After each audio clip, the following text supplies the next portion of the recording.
BBC প্রবাহে আপনাদের সবাইকে স্বাগত জানাচ্ছি। আমি শারমিন রমা। শুরুতেই দেখে নেব আজ কি থাকছে। প্রায় 17 বছরের নির্বাসিত জীবন শেষে দেশে ফিরলেন বিএনপির ভারপ্রাপ্ত চেয়ারম্যান তারেক রহমান। লাখ লাখ নেতাকর্মীর উষ্ণ অভ্যর্থনার মধ্যে দিয়ে তাকে বহনকারী গাড়ি পৌঁছায় রাজধানীর 300 ফিটের সংবর্ধনা মঞ্চে।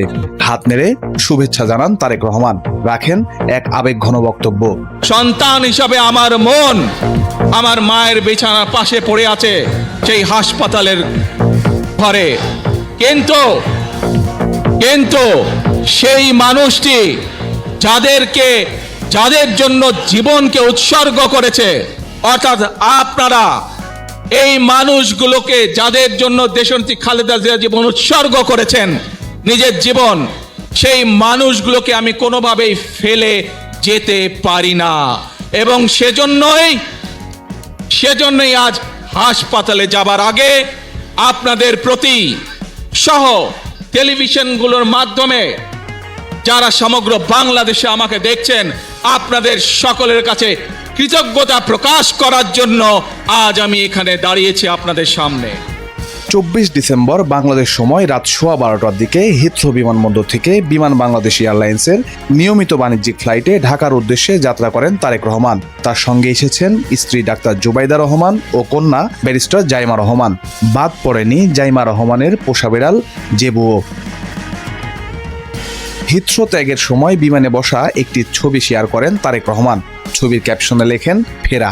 ছবিতে তাকে উড়োজাহাজে বসে বিমান বাংলাদেশ এয়ারলাইন্সের একটি ডকুমেন্ট পড়তে দেখা যায়।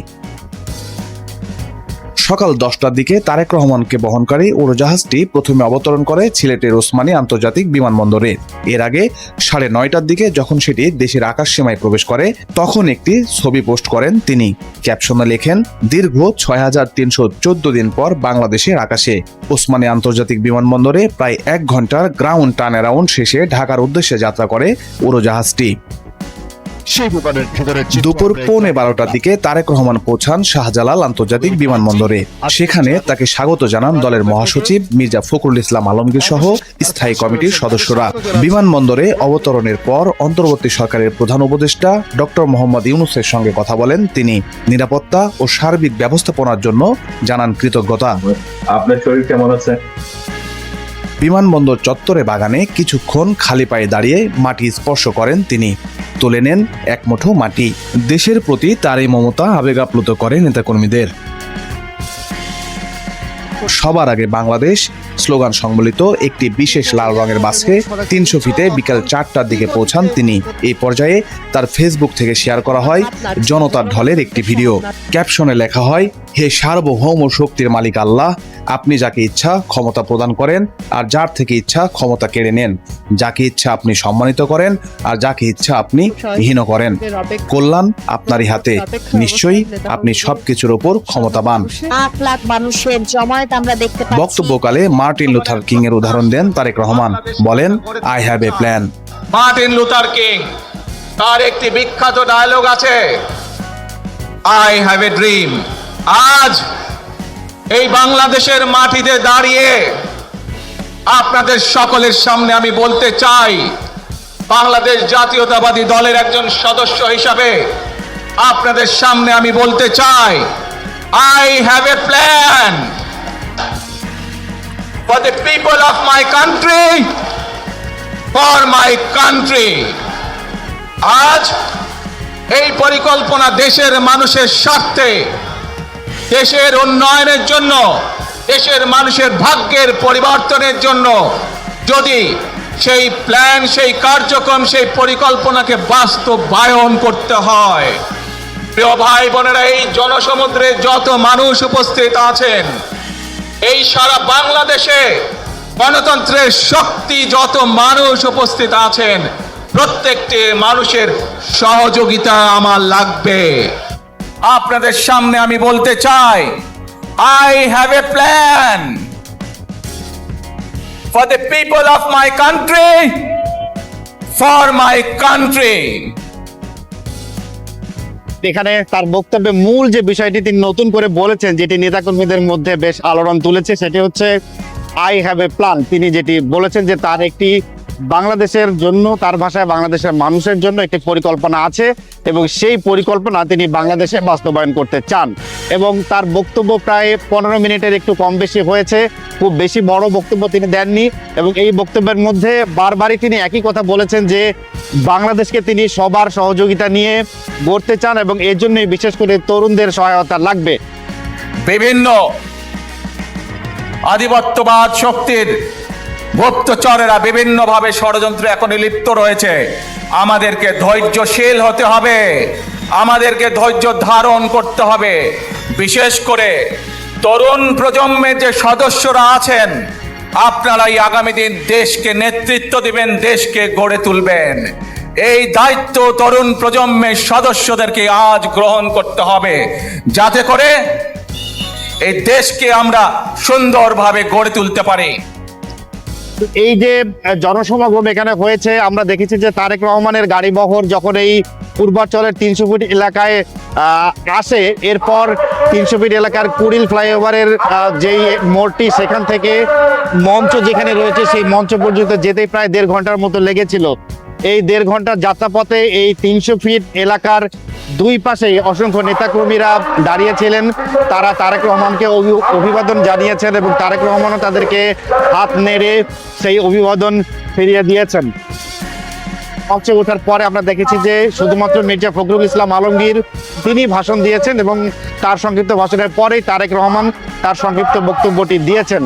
এবং এই তারেক রহমান আসার পরেই, তার বক্তব্য শেষ হওয়ার পরেই এখন আমরা দেখছি যে নেতাকর্মী দূর দূরান্ত থেকে যেসব নেতাকর্মী এখানে এসেছিলেন, তারা তাদের নিজ নিজ জেলার উদ্দেশ্যে বা নিজ নিজ স্থানের উদ্দেশ্যে রওনা দিয়েছেন। তারেক রহমান এই ভাষণে জানিয়েছেন যে নেতাকর্মীরা তারা যেন সচেতনভাবে বাংলাদেশ গড়ার কার্যক্রমে সামিল হয় এবং তাদের সকলের সহযোগিতা চেয়ে তিনি তার বক্তব্য শেষ করেছেন। যে কোনো মূল্যে যে কোনো বিশৃঙ্খলাকে পরিত্যাগ করতে হবে, যে কোনো মূল্যে আমাদেরকে নিশ্চিত করতে হবে যাতে মানুষ নিরাপদ থাকতে পারে। তারেক রহমান তার ভাষণে শুরুটাই করেছিলেন যে দেশে তিনি এতদিন পরে ফিরেছেন, সেটির জন্য সৃষ্টিকর্তার কাছে কৃতজ্ঞতা জানিয়েছেন এবং তার ভাষণের শেষের দিকে তিনি তার মা খালেদা জিয়ার জন্য দোয়া চেয়েছেন।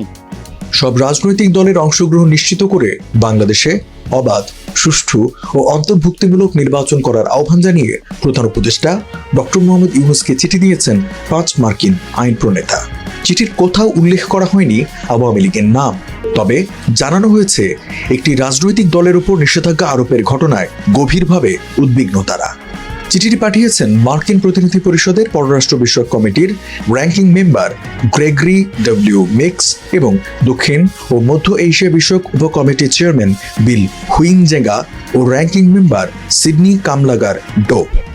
এই চিঠিতে সহস্বাক্ষর করেন কংগ্রেস সদস্য জুলি জনসন ও টম সুওজি।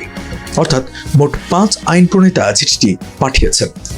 চিঠিতে ডক্টর ইউনূসের নেতৃত্বের ভূমিকাকে স্বাগত জানিয়ে বলা হয়েছে, বাংলাদেশের জাতীয় সংকটের সময় তিনি অন্তর্বর্তী সরকারের দায়িত্ব নেওয়ায় তা ইতিবাচকভাবে দেখছে আন্তর্জাতিক মহল। চিঠিতে উল্লেখ করা হয়, ফেব্রুয়ারিতে অনুষ্ঠিতব্য নির্বাচনের আগে অন্তর্বর্তী সরকারের দায়িত্ব হলো রাজনৈতিক মতাদর্শ নির্বিশেষে সব দলের সঙ্গে কাজ করে এমন পরিবেশ তৈরি করা যাতে অবাধ, সুষ্ঠু ও শান্তিপূর্ণ নির্বাচন সম্ভব হয় এবং ব্যালটের মাধ্যমে জনগণের মতামত প্রতিফলিত হতে পারে।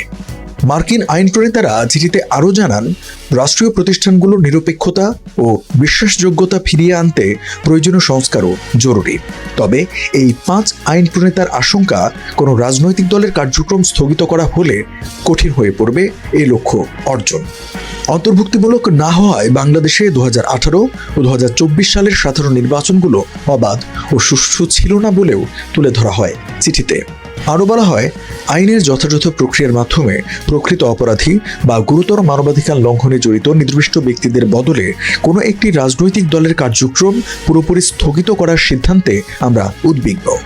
চিঠির শেষাংশে মার্কিন কংগ্রেস সদস্যরা আইনানুগ প্রক্রিয়া, মানবাধিকার ও গণতান্ত্রিক মূল্যবোধ রক্ষার উপর গুরুত্ব দিয়ে বলেন, এসব বিষয় নিশ্চিত না হলে আসন্ন নির্বাচন এবং সামগ্রিক রাজনৈতিক স্থিতিশীলতা প্রশ্নের মুখে পড়তে পারে। এই চিঠির বিষয়ে সংবাদকর্মীদের প্রশ্নের মুখোমুখি প্রধান উপদেষ্টার প্রেস সচিব শফিকুল আলম। বুধবার প্রেসিডেন্ট ফরেন সার্ভিস একাডেমিতে তিনি জানান, চিঠির বিষয়ে তার জানা নেই, তবে নির্বাচনে অংশ নিতে পারবে না আওয়ামী লীগ। আমরা এই চিঠিটা আমি অন্তত দেখি নাই, আমি এই বিষয়ে জানি না, অ্যাওয়ার না।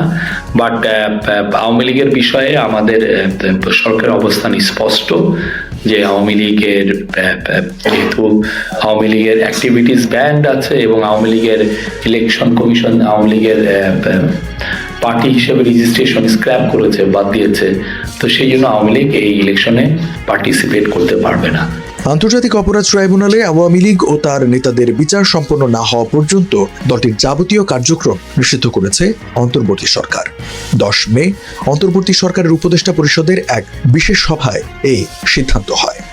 আসন্ন জাতীয় সংসদ নির্বাচনে আসন সমঝোতার ভিত্তিতে অংশগ্রহণের জন্য দীর্ঘদিন ধরে প্রক্রিয়া চালাচ্ছে জামায়াত ইসলামী ও ইসলামী আন্দোলন সহ 8টি দল। ইসলামী দলগুলোর ভোট এক বাক্সে অর্থাৎ ওয়ান বক্স নীতি নিয়ে সরকার গঠনেরও টার্গেটে এগোতে চায় তারা। তবে শেষ মুহূর্তে এসে আসন সমঝোতা নিয়ে জটিলতায় সেই উদ্যোগ প্রশ্নের মুখে পড়েছে। সংশ্লিষ্ট লিয়াজো কমিটি দফায় দফায় বৈঠক করেও একক প্রার্থী নির্বাচনে কোনো সমাধানে আসতে পারেনি। বিশেষ করে ইসলামী আন্দোলন ও বাংলাদেশ খেলাফত মজলিসের আসন প্রত্যাশা অনেক বেশি বলে জানা গেছে। এছাড়া খেলাফত মজলিসও কাঙ্ক্ষিত সংখ্যক আসন নিশ্চিত করতে পারেনি। এই অবস্থায় সংশ্লিষ্টদের বেশ চাপের মধ্যে রয়েছে জামাত ইসলামী। অন্যদের চাহিদা পূরণ করলে জামায়াতের আসন অনেক কমে যাচ্ছে। অন্যদিকে প্রত্যাশা অনুযায়ী আসন সমঝোতা না হলে এই প্রক্রিয়া থেকে বের হয়ে বিকল্প সিদ্ধান্ত এবং আলাদা প্ল্যাটফর্ম করারও চিন্তা রয়েছে কয়েকটি দলের। এ ধরনের উদ্যোগের পিছনের বিষয়ে বিশেষ কোনো মহলের আশ্বাস থাকতে পারে বলে মনে করছে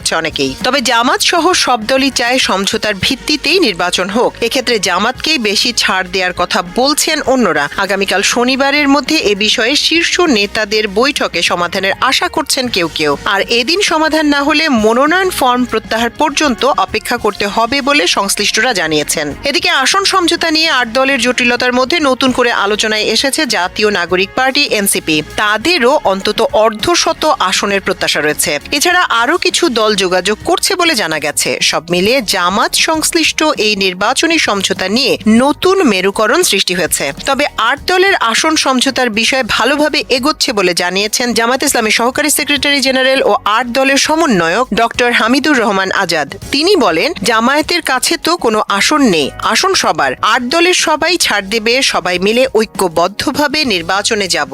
তিনি আরো বলেন, আসন সমঝোতা নিয়ে আলোচনা চলছে, খুব শিগগিরই চূড়ান্ত হয়ে যাবে। এনসিপির সঙ্গেও আলোচনা যোগাযোগ হচ্ছে, আরো ডজনখানেক দল যোগাযোগ করছে বলে তিনি উল্লেখ করেন। সংশ্লিষ্ট সূত্রে জানা গেছে, চরমোনাই পীরের নেতৃত্বাধীন ইসলামী আন্দোলন শতাধিক আসন দাবি করেছে। আর মাওলানা মামুনুল হকের নেতৃত্বাধীন বাংলাদেশ খেলাফত মজলিসের চাওয়া 25 থেকে 30টা আসন। খেলাফত মজলিসের অপর অংশ বেশ সংখ্যক আসন চাচ্ছে। এসব দলের চাহিদা পূরণ করে জামাতের আসন সংখ্যা কমে যায়। অন্যদিকে জামাত অন্তত 200 আসনে নির্বাচন করতে চায়। এনে সংশ্লিষ্টদের মাঝে বেশ জটিলতা বিরাজ করছে।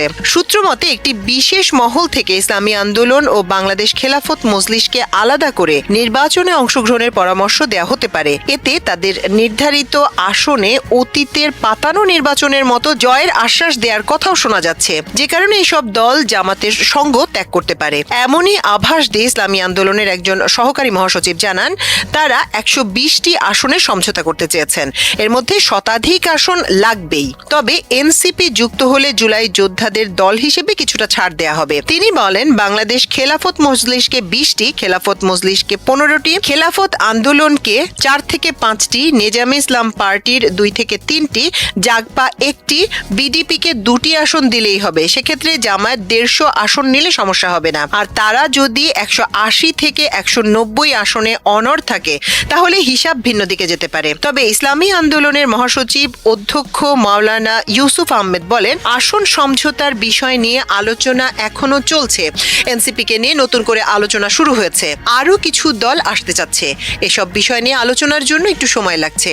আপনাদের দল কাঙ্ক্ষিত আসন পাচ্ছে কিনা এমন প্রশ্নের জবাবে তিনি বলেন, যেহেতু কোনো জোট হয়নি, এখানে পাওয়া না পাওয়ার কিছু নেই, কারো কাছে চাওয়ারও কিছু নেই।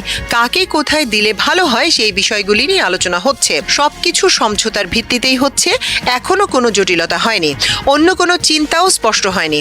আমরা সব দিক খেয়াল রেখেই এগোচ্ছি। বিএনপি বা অন্য কোনো মহল থেকে কোনো প্রস্তাব বা চাপ আছে কিনা এমন প্রশ্নের জবাবে তিনি বলেন, বিএনপির থেকে কয়েকদিন আগে আমাদের সঙ্গে যোগাযোগ করা হয়েছে। তারা বলেছে যে আপনাদের জন্য আমাদের দুয়ার খোলা আছে, আসলে আসতে পারেন। তবে যেহেতু আমরা একটা ঘোষণা দিয়েছি, সেটা বাস্তবায়নের ব্যাপারে আমাদের জিম্মাদারি আছে। আমরা সেই চেষ্টা করে যাচ্ছি।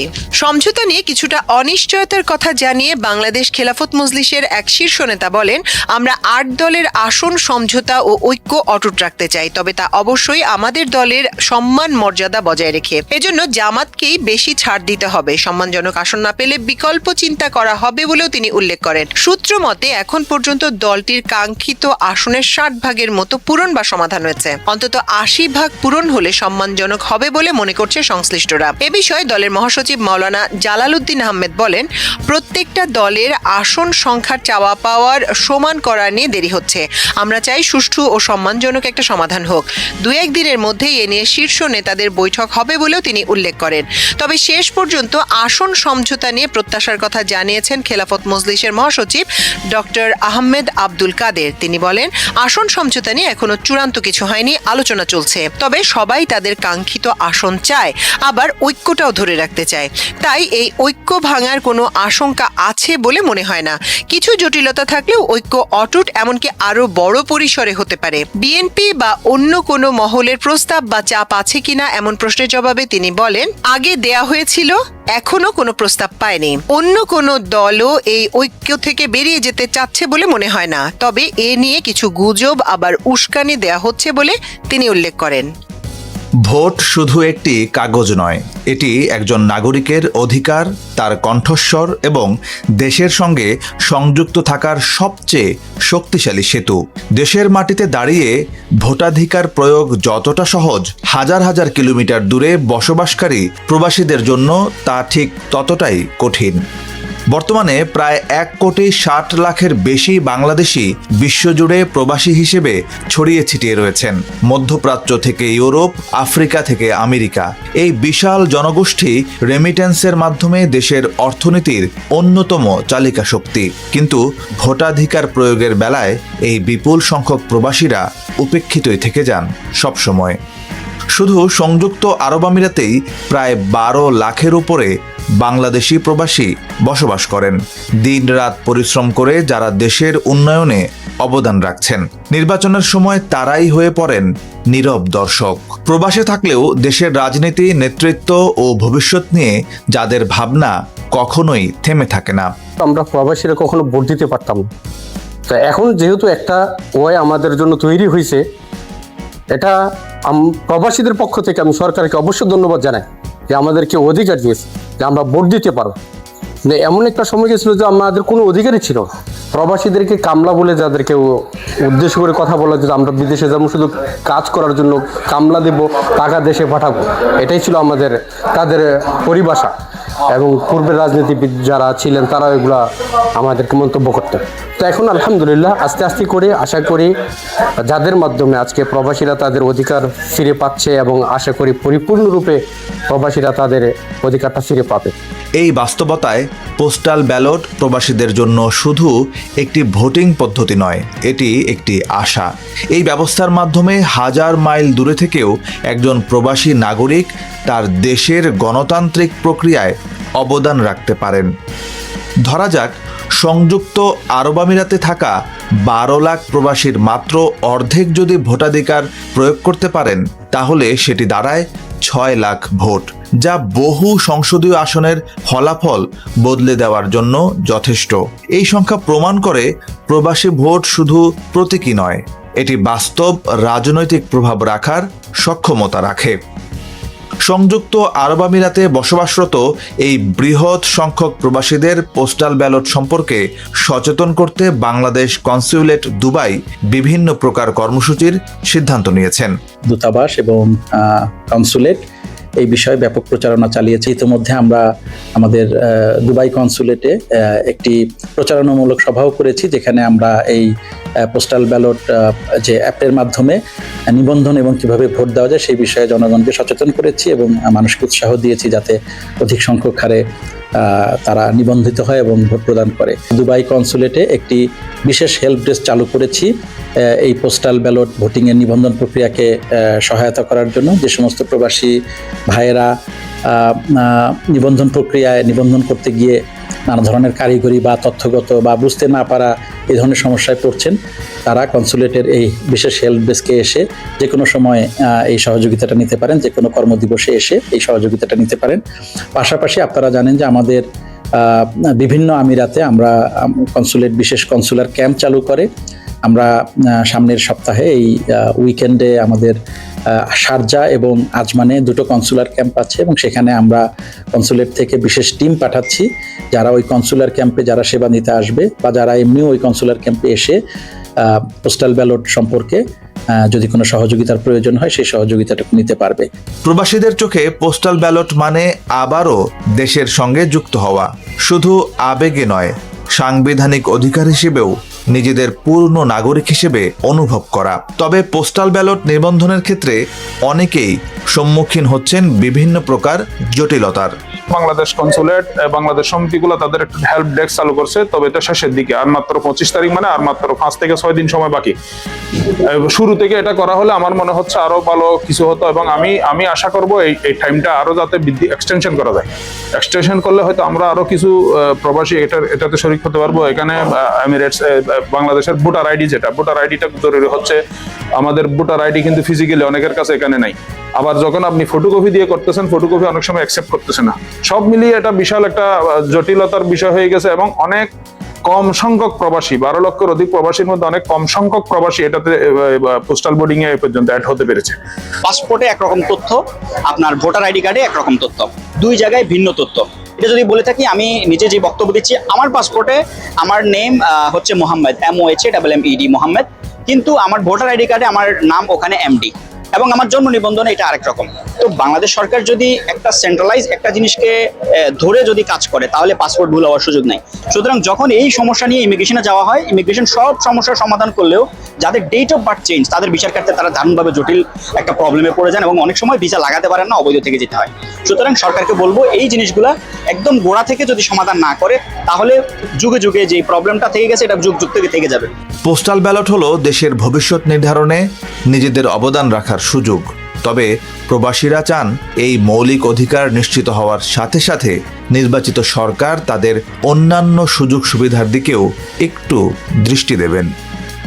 ভারতের মধ্যপ্রদেশের সয়াবিন চাষি মহেশ প্যাটেল সদ্য চাষ হওয়া ফসল কাটার মৌসুমে প্রত্যাশিত ফলন না পেয়ে ভীষণ হতাশ। 57 বছরের মহেশের 3 হেক্টরেরও বেশি উর্বর জমি রয়েছে। তিনি বলেন, অতিরিক্ত বৃষ্টির কারণে রাজ্য জুড়ে সয়াবিন উৎপাদনে বড় ধরনের ক্ষতি হয়েছে। এতে আমার ফসলও নষ্ট হয়ে গেছে। একই সময়ে অতিরিক্ত বৃষ্টির কারণে বেড়ে গেছে ভুট্টার ফলন।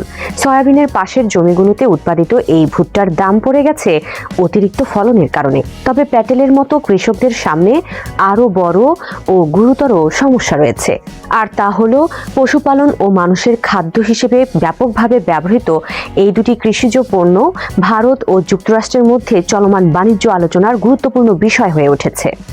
ভারতের ওপর 50% শুল্ক আরোপ করেছেন ডোনাল্ড ট্রাম্প। এতে যুক্তরাষ্ট্রে বড় পরিসরে রপ্তানি করা ভারতের বেশ কয়েকটি শিল্প পড়েছে মারাত্মক সংকটে। এমনকি কিছু শিল্প ঠেকেছে ধ্বংসের মুখে। এই অবস্থায় বাণিজ্য আলোচনার অন্যতম বড় বাধা হয়ে দাঁড়িয়েছে ভারতের কৃষি খাতে যুক্তরাষ্ট্রের প্রবেশাধিকারের বিষয়টি। ওয়াশিংটন চায় নয়াদিল্লি যেন জেনেটিক্যালি মডিফাইড বা GM সয়াবিন ও ভুট্টার জন্য নিজেদের বাজার খুলে দেয়। GM প্রযুক্তিতে উদ্ভিদের DNA পরিবর্তন করে যোগ করা হয় নতুন বৈশিষ্ট্য। এতে দ্রুত উৎপাদন বাড়ানো সম্ভব হয়। ব্রাজিলের পর যুক্তরাষ্ট্র বিশ্বের দ্বিতীয় বৃহত্তম সয়াবিন উৎপাদনকারী দেশ। বিশ্বব্যাপী সয়াবিন উৎপাদনের প্রায় 28% সরবরাহ করে থাকে দেশটি। বাণিজ্য যুদ্ধে বিক্রি কমে যাওয়ার আগে চীন ছিল মার্কিন সয়াবিনের সবচেয়ে বড় ক্রেতা। কৃষকদের জন্য কাজ করা অলাভজনক প্রতিষ্ঠান জিন ক্যাম্পেনের প্রতিষ্ঠাতা সুমন সাহাই বলেন, সয়াবিন ও ভুট্টার জন্য নতুন বাজারের সন্ধানে যুক্তরাষ্ট্র, কারণ এক সময়ের প্রধান ক্রেতা চীন হঠাৎ করে তাদের কেনা কমিয়ে দিয়েছে। চাষিদের খুশি রাখতে ট্রাম্পকে এই সয়াবিন ও ভুট্টা বিক্রি করতেই হবে। জিএম জাতের সয়াবিন ও ভুট্টা আমদানি এখনো বন্ধ রেখেছে ভারত, কারণ নন জিএম বা জৈব ফসল উৎপাদন করে দেশটি। আন্তর্জাতিক বাজারেও এসবের চাহিদা অনেক, তাই জিএম ফসলের কারণে এটি ক্ষতিগ্রস্ত হতে পারে। ভারত বছরে প্রায় 13.05 মিলিয়ন টন সয়াবিন উৎপাদন করে, যার অর্ধেকেরও বেশি কেবল মধ্যপ্রদেশেই হয়। অন্যদিকে বছরে প্রায় 42 মিলিয়ন টন ভুট্টা উৎপাদন করে ভারত, যার 20% জ্বালানি গ্রেড ইথানল তৈরিতে ব্যবহৃত হয়। ভুট্টা উৎপাদনে স্বয়ংসম্পূর্ণ হলেও রান্নার তেলের জন্য সয়া তেল আমদানি করতে হয় দেশটিকে, কারণ ভোজ্য তেল প্রক্রিয়াকরণের পর্যাপ্ত অবকাঠামো নেই দিল্লির কাছে। সয়াবিন ও ভুট্টা চাষিদের অভিযোগ, সরকার নির্ধারিত দামের চেয়ে কমে বিক্রি করা ব্যবসায়ীদের কারণে ইতোমধ্যেই ক্ষতিগ্রস্ত হয়েছেন তারা। তার উপর সার, বীজ ও অন্যান্য কৃষি উপকরণের দামও বেশি। রয়েছে অনিয়মিত বৃষ্টিতে ফসল নষ্টের প্রবণতা। মধ্যপ্রদেশে ভুট্টা চাষি প্রকাশ প্যাটেল বলেন, সরকার আমাদের কাছ থেকে কিছু কিনে না বলে ব্যবসায়ীরা তাদের ইচ্ছামতো দাম নির্ধারণ করে। আমরা উৎপাদন খরচও তুলতে পারছি না, লাভ করা তো দূরের কথা। কৃষি উপকরণ কিনতে যে ঋণ নিয়েছি তা কিভাবে পরিশোধ করব সেটাই ভাবছি। কৃষকরা আশঙ্কা করছেন, যদি মার্কিন পণ্য ভারতীয় বাজারে প্রবেশ করে তবে তাদের ক্ষতি আরও বাড়বে। রাজ্যের সয়াবিন চাষি নির্ভয় সিং বলেন, ভারতের একজন কৃষক সাধারণত 0.40 হেক্টর জমিতে প্রায় 1 মেট্রিক টন সয়াবিন উৎপাদন করেন। তবে একই জমিতে জিএম সয়াবিনের ফলন 3 মেট্রিক টন পর্যন্ত হতে পারে। ভারতে প্রবেশকারী মার্কিন পণ্য রপ্তানির উপর কেমন প্রভাব ফেলতে পারে তা নিয়ে উদ্বিগ্ন ভুট্টা রপ্তানিকারক হেমন্ত জৈন। নির্ভয় সিং বলেন, জিএম উৎপাদন আমদানি করলে বিদেশি ক্রেতাদের মধ্যে ভেজালের সন্দেহ তৈরি হবে, ফলে তারা আমাদের কাছ থেকে কিনতে অনীহা দেখাতে পারে। দিল্লির কৃষি বিশেষজ্ঞ ইন্দ্রশেখর সিং বলেন, চীনের বিকল্প বাজার খুঁজে বের করার চেষ্টা করছে যুক্তরাষ্ট্র, কিন্তু ভারতীয় কৃষকরা মার্কিন সরকারের ভর্তুকিযুক্ত কৃষি পণ্যের বিরুদ্ধে টিকতে পারবে না। যুক্তরাষ্ট্র কয়েক বছরের মধ্যে পুরো বাজার দখল করবে, এতে অসহায় হয়ে পড়বে আমাদের কৃষকরা। তবে কিছু বিজ্ঞানী ও শিল্প পর্যবেক্ষক মনে করেন, ভারতে সয়াবিন ও ভুট্টার জিএম উৎপাদনের সুবিধা রয়েছে। ভারতের সরকারের সঙ্গে জিএম প্রযুক্তি নিয়ে কাজ করা এক জ্যেষ্ঠ বিজ্ঞানী নাম প্রকাশ না করার শর্তে বলেন, জিএম প্রযুক্তি পোকামাকড় প্রতিরোধী। এটা ব্যবহারের ফলে কীটনাশকের প্রয়োজন কমবে, এতে খরচও কমবে কৃষকদের। তাছাড়া জিএম প্রযুক্তিতে উৎপাদনও ব্যাপকভাবে বৃদ্ধি পায়। ভারতের পোলট্রি ফিড সরবরাহকারী 52 বছর বয়সী কাওয়ালজিৎ ভাটিয়া বলেন, জিএম জাতের ফলে ভুট্টা ও সয়াবিনের উৎপাদন বহুগুণ বৃদ্ধি পাবে। এতে কৃষক এবং আমাদের মতো ব্যবসায়ীরা উপকৃত হবে। তবে তিনি সরকারকে আমদানি না করে নিজস্ব জিএম বীজ তৈরির পরামর্শ দেন। ভাটিয়া বলেন, জৈব পণ্য রপ্তানি করে মুষ্টিমেয় কিছু রপ্তানিকারক প্রিমিয়াম মূল্য পান। তারা চান এই মর্যাদা টিকে থাকুক। উৎপাদন বাড়ানোর জন্য আমাদের জিএম ব্যবহার করতে হবে, কারণ এটি সময়ের চাহিদা। রাজনৈতিক বিশ্লেষকরা বলেছেন, জিএম প্রযুক্তি নিয়ে সতর্ক অবস্থানে ভারতের সরকার, কারণ মোট দেশজ উৎপাদনে কৃষির অবদান 18%। ভারতের 64% মানুষ এই খাতের উপর নির্ভরশীল। সবাইকে শুভকামনা জানিয়ে আমি শারমিন রমাজ এখানে বিদায় নিচ্ছি। ভালো থাকবেন।